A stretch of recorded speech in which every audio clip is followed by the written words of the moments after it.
People want to hear about Hoosier Hysteria. What time, and I ask you, what time will the students start to line up, do you think?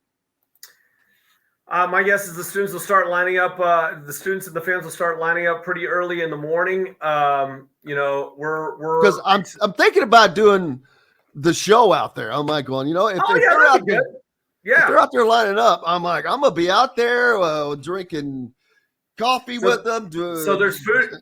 I'll go through a little lineup before it all opens up. 4:30 to 6:30. There's food trucks outside, so you can get something to eat. 5:30, you can watch the homecoming parade go by. 6:30, the doors open for the general public, so people will be sprinting in there. And then 7 o'clock, kind of that intramural 3-on-3 championship game. They host a Candy Stripe Classic that goes all week of students, so they play while we wait for everything else. And then at 7:30, we turn the lights off and get the party started. And I do want to let people know that I like Gucci Mane. You're going to like Gucci Mane. I know you're listening to him today. But Gucci Mane is not for everybody and definitely not for every age group. There will be a good 20 minutes or so in between the Hoosier Hysteria festivities and when the concert starts. So any family who doesn't want to be exposed to it or anybody who just doesn't like Gucci Mane's music has a chance to leave. And but I do think the students, especially the student athletes, are going to love that component of it. But we're not going to be like maybe some other schools have gotten a little bit of trouble exposing their fans to content they don't want to see. And so if you don't want to see Gucci Mane, you got ample time to get out of your seats and leave, and we give you fair warning. I had someone ask yesterday. Will it add to the crowd? I'm like, well, I said it might add to the younger crowd. I said, but it will also add to the exodus of the quote unquote veteran crowd.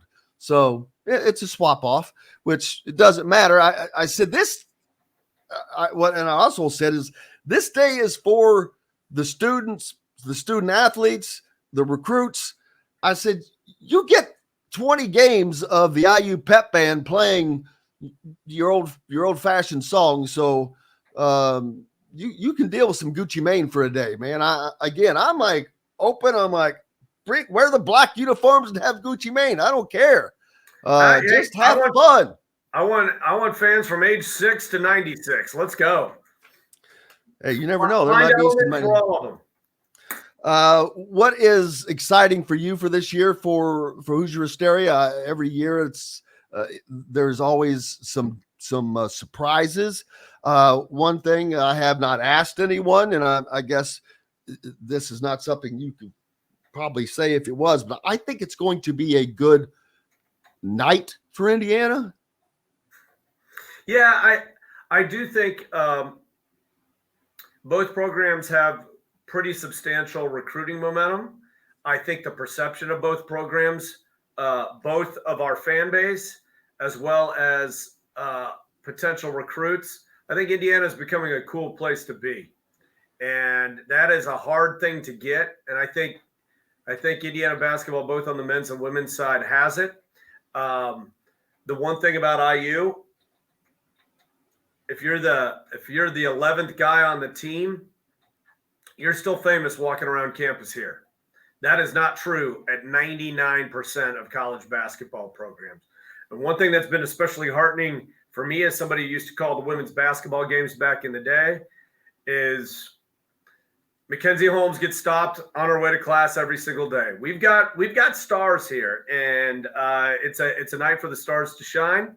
And yeah, I think it's a marquee recruiting event, and both programs have been reeling in some good news of late.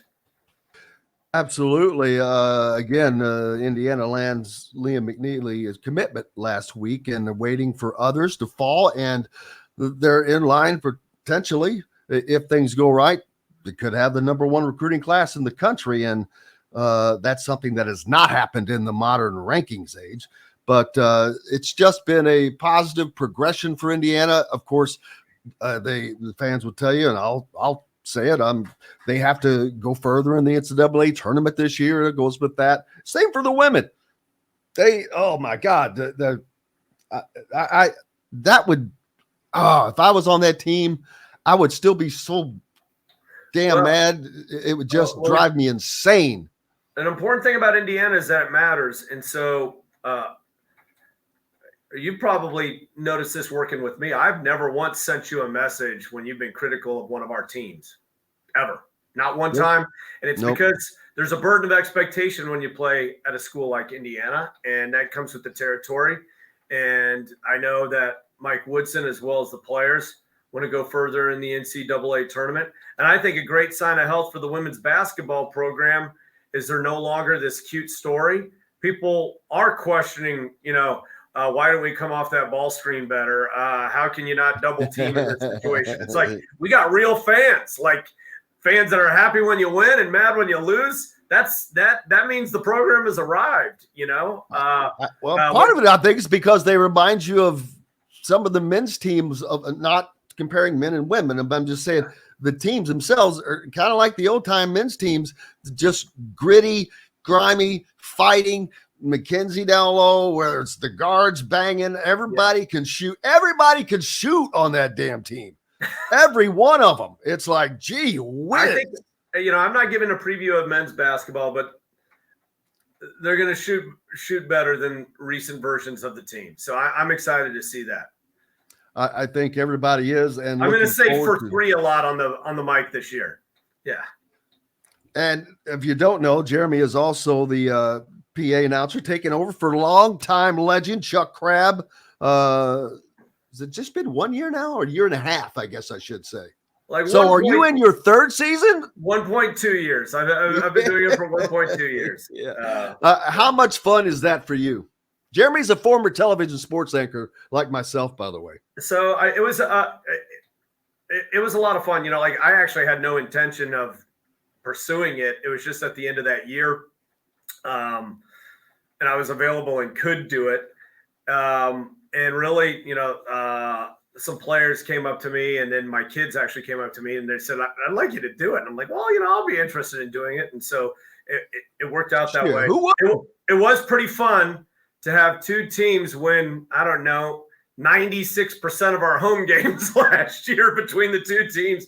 So it was a great deal of fun. And if you can't be amped up when Jalen Hood-Schifino carves past Zach Edey and knocks down a layup at the end of the game, if you can't get amped up for a moment like that, then, you got to get your blood pressure checked. When I was in high school, I think I was a sophomore. It's when I started my communications career. We had a radio station at school, but I got to do the PA for our high school basketball because the guy couldn't do it for whatever. I had a blast. It was the only thing that I loved more than that is doing play-by-play, but it was so fun. So if you ever need a fill-in, man, you know where to look. A blast and fun. You're going to be at the games anyway. I'm there. Put me in, coach. Put me in. Well, we'll know what happened if there's like banana peels on the stairs as I walk down. See if I can get injured before a game.